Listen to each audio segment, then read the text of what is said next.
Yo guys, balik lagi sama gue Fendi, sudah bercupu. Motorola HS, nama HP yang sempat bikin kuping gue panas banget nih gara-gara request dari kalian banyak banget. Dan akhirnya udah ada di sini ya guys. Jadi kalian sekarang duduk manis, di like dulu video ini dan tonton sampai habis ya. Oke. Yaudah, nggak usah pakai lama, langsung aja kita cus ke kontennya. HP ini punya dua warna ya, yaitu silver dan biru. Dan untuk varian dan harganya itu dia punya yang 6GB plus 128GB seharga 4,3 juta rupiah. Habis itu ada yang 8GB plus 128GB itu sekitar 5,2 juta. Dan terakhir dia punya 8GB plus 256GB untuk storage-nya seharga 6,1 juta. Dan ingat ya, ini itu harga di Cina sana. Dan menurut gua sih untuk harga segini sih nggak main-main ya murahnya. Karena hitungannya udah flagship killer kali. Dan mereka bilang HP ini ludes 10.000 unit dalam 2 menit loh. Wow. Dan salah satunya ada di sini. Dan ini dia boxnya dengan logo M di tengah dan tulisan Motorola HS dan 5G di bawahnya. Di samping ada tulisan Lenovo dan di belakangnya ada Lenovo lain dan tulisan-tulisan gak jelas. Di sisi bawahnya ini kalau gua raba-raba adalah informasi tentang HP-nya. Yang mana gua ambil yang warna biru, 8GB RAM, dan 128GB storage. Langsung aja kita buka plastik luarnya. Oh iya, kelihatan juga ya ada tekstur-tekstur garis berkilau gitu ya di bagian depan boxnya. Dan kenapa banyak tulisan Lenovo di boxnya? Karena sebagai informasi buat kalian, jadi tadinya itu si Motorola ini dipunyai oleh Google. Sampai di tahun sekitar 2014 ini dijual ke Lenovo. Nah, jadi udah jelas ya kenapa. Pas dibuka dalam boxnya itu langsung disajikan HP-nya itu sendiri yang dibungkus plastik. Habis itu ada kotak yang isi di dalamnya itu ada buku petunjuk sama SIM card ejector. Terus kita dapat kabel USB-A ke USB-C. Plus chargerannya yang 20 watt. Pas dibuka plastiknya ternyata case-nya udah langsung dipasangin. Wah, lumayan unik sih. Dan case-nya pun cukup elastis dengan tulisan Motorola di samping. Bagian belakang HP ini sih zaman now banget ya, dengan gradasi warna kadang biru, kadang bisa ungu juga. Dengan logo M di tengah dan kamera di kiri atas kotak gitu. Jujur untuk desain kamera belakangnya ini gue agak kurang demen ya. Kalau kalian perhatiin kayak iPhone HDC gitu nggak sih? Dan di sana ada tulisan 64 megapiksel dan audio zoom. Wah, apaan tuh audio zoom? Nanti ya gue jelasin di belakang. Terus HP ini digenggam ya cukup pas lah ya dengan berat sekitar 215 gram. Dan belakangnya terasa kayak bahan plastik sama kayak framenya juga. Karena nggak ada garis antenanya gitu. Terus lumayan gampang nempel fingerprint, kalian lihat aja deh tuh. Oh ya, untuk kamera bumpnya juga cukup tipis ini. Lanjut ke bagian depannya, dia ini udah Corning Gorilla Glass 5 dengan double dot display ya. 6,7 inch yang mana udah dapat screen protector bawaan juga. Sebelah kanan dia ada volume dan tombol power yang merangkap sebagai fingerprint dan heart rate sensor. Di atas cuma ada mic, di samping kiri ada tempat buat SIM card yang mana dia udah dual SIM hybrid ya dan satu tombol tambahan. Namanya MyKey yang bisa kalian setting buat jadi shortcut apps tertentu. Terus di bawahnya ada 3,5 headphone jack, USB Type-C, dan speaker yang masih mono di bawah sini doang. Pas dinyalain udah disambut dengan OS MyUI dengan basis Android 11. Terus kalau kita lihat storage-nya itu juga udah kemakan 18,64GB. Skor Antutunya sendiri dia dapat 637.000 dan untuk Geekbench-nya itu 978 single core dan multicore-nya itu 3011. Terakhir untuk 3D Mark-nya itu dia punya skor 4919 dengan 29,50 fps. Oke, sekarang kita ngomong spesifikasinya. Mulai dari layarnya itu yang IPS LCD 6,7 inch Full HD+. Dan kayak yang gue bilang tadi, kamera depannya itu cukup unik ya, ada 2 titik gitu. Terus dia punya 90Hz refresh rate, tingkat kecerahan 560 nits, dan bezelnya aduh cukup tebal ya, apalagi di bagian atas sama bawah. Dan dari sisi prosesor, ini yang cukup menarik ya, yang mana ini adalah HP pertama yang pakai Snapdragon 870 dengan pabrikan 7 nanometer. Dan juga dia udah support 5G. Habis itu Adreno 650, RAM-nya itu ada yang 6 sama 8GB pakai LPDDR5 dan storage-nya itu 128 dan 256 UFS 3.1. Untuk baterainya dia punya 5000 mAh yang udah support 20 watt fast charging. Cuman sayangnya belum ada wireless charging ya. Untuk kamera utamanya itu dia ada 64 megapiksel, habis itu ultrawide-nya 16 megapiksel dan depth-nya itu yang 2 megapiksel. Dilanjuti dengan sensor TOF 3D depth. Sedangkan kamera depannya itu dia ada dua, 16 megapiksel wide dengan 8 megapiksel ultra wide-nya, yang 2 dot tadi itu loh. Untuk spek lainnya itu dia ada IP52 yang mana splash and dust resistant, habis itu Corning Gorilla Glass 5, NFC, USB Type-C, headphone jack, sama fingerprint sensor yang udah merangkap sama heart rate sensornya. Dan ini dia kualitas speaker dari HP ini. Ya oke doang ya, yang penting ada lah.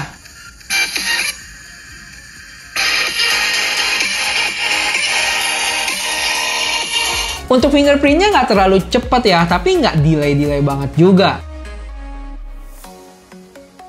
Cuman yang gue pengen komen di sini tuh dia taruh tombolnya agak terlalu tinggi ya buat gue. Kalau turunan dikit aja udah lumayan pas ini. Sedangkan heart rate sensornya itu gue coba bandingin dengan Apple Watch gue, lumayan mendekati ya, cuman beda 1 poin doang. Lanjut ke gaming, untuk settingan PUBG ini dia dapat di Ultra HD Ultra dan HDR sampai smooth, udah dapat frame rate-nya yang ekstrim. Dan untuk gyro-nya itu cukup responsif sih, nggak berasa delay di sini. Dan gue main sekitar 40 menitan, di sini lumayan lancar ya, nggak berasa frame drop pas main dengan settingan HDR ekstrim.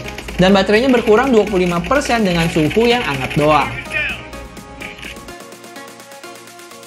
Oh ya, ini kalau diperhatiin pas main game itu lumayan banyak makan space item ya di sebelah kiri sama bawahnya. Jadi agak aneh gitu sih. Dan sebenarnya di sebelah kiri itu juga ada ngumpet tombol gaming. Untuk Genshin Impact-nya ini gue pakai settingan highest dengan 60 fps. Dan motion blur-nya itu dimatiin ya, karena banyak dari kalian yang minta tuh. Selama gue main ada frame drop-nya pas jalan sekali-sekali, berasa keputus-putus gitu. Pas battle-nya juga overall ada frame drop, tapi buat gue masih bisa dimainin sih. Cuma gue berasa kadang agak nggak dapet aja ya 60 fps-nya. Dan selama gue main 15 menit, baterainya berkurang 7%. Dengan kondisi HP yang agak panas, tapi nggak yang banget-banget gitu. Sebelum ke sampel foto dan videonya, kita ngomongin bentar kamera apps-nya nih. By default, dia cuma ada video, foto, dan satu lagi garis-garis ini adalah lain-lain. Dan di dalam sini dia ada banyak, kayak portrait, night vision, promote, portrait video, dual capture, dan lainnya. Dan kerennya, kalian bisa pindahin salah satu di dalamnya itu dibawa ke depan.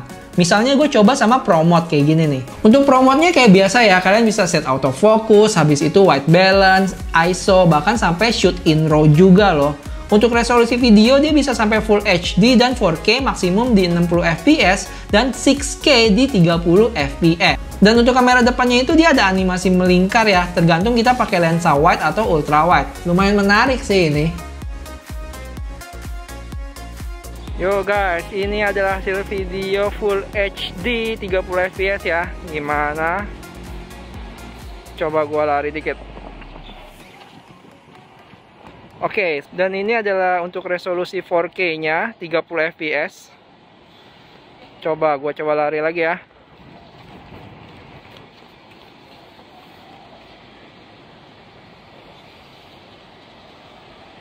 Dan ini dia guys, 4K 60 fps-nya.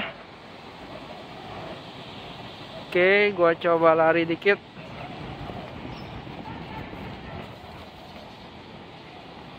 Sekarang coba zoom ya. Mentoknya ada di 8 nih zoomnya. Oke. Yo guys, ini kamera depannya ya. Gue coba video dan kalau gue lihat kayaknya agak keungu-unguan gitu deh. Kayaknya agak ngaco nih. Nanti gue kasih lihat nih. Sebenarnya tadinya udah bagus. Terus kalau didiemin dikit tiba-tiba jadi ungu kayak begini. Dan gue coba lari sekarang ya. Gimana? Dan ini dia ultra wide kamera depannya lumayan ya. Wah, enak banget nih, luas guys. Semua bisa masuk. Mantap, mantap. Tuh, kalian lihat nggak perbedaan warnanya?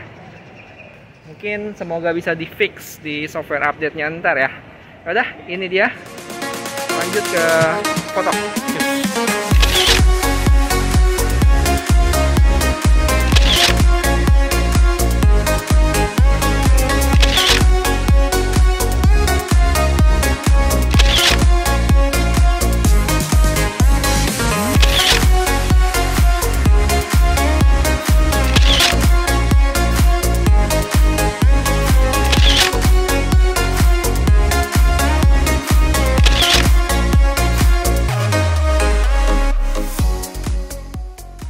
Oke, audio zoom. Jadi sebenarnya fitur ini udah ada di beberapa smartphone sebelumnya ya. Cuman buat kalian yang belum tahu, gue jelasin dikit. Simpelnya saat kalian recording video, audionya itu akan lebih fokus ke arah video yang kalian zoom. Jadi makin deket, maka suaranya akan makin besar. Dibanding sama audio biasa yang cuman terima input dari segala arah. Gue langsung cobain buat kalian nih.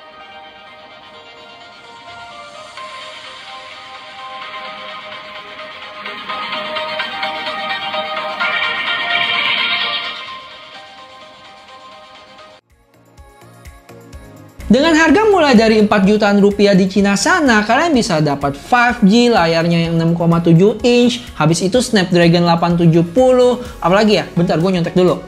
90 Hz, 3 kamera belakang plus 1 sensor, 2 kamera depan, baterai gede 5000 mAh, fingerprint. Menurut kalian untung banget nggak sih? Coba kalian komen di bawah apa ya kurangnya ya. Tapi ingat, ini untuk standar HP 4 jutaan loh. Dan satu lagi rumor yang lo denger itu kalau HP ini bakal keluar versi globalnya dengan nama Moto G100. Nah, bakal keluar di Indo apa enggak? Wah, gue masih belum dapat info lebih pasti ya, jadi kita tunggu aja update-annya. Terakhir, gue sebenarnya rencana ada mau bikin satu video lagi sih, yang mana gue pengen bandingin sama Mi 11-nya nih. Pengen tahu dari sisi baterai, habis itu sebenarnya panas mana sih antara si Snapdragon 888 sama 870. Gimana? Menarik nggak? Atau kalau kalian ada ide lain, langsung komen aja ya di bawah. Yaudah, segitu dulu videonya. Kalau dirasa bermanfaat, kalian bisa like videonya dan subscribe juga, biar gua seneng. Yaudah, sampai ketemu di video selanjutnya. Bye-bye!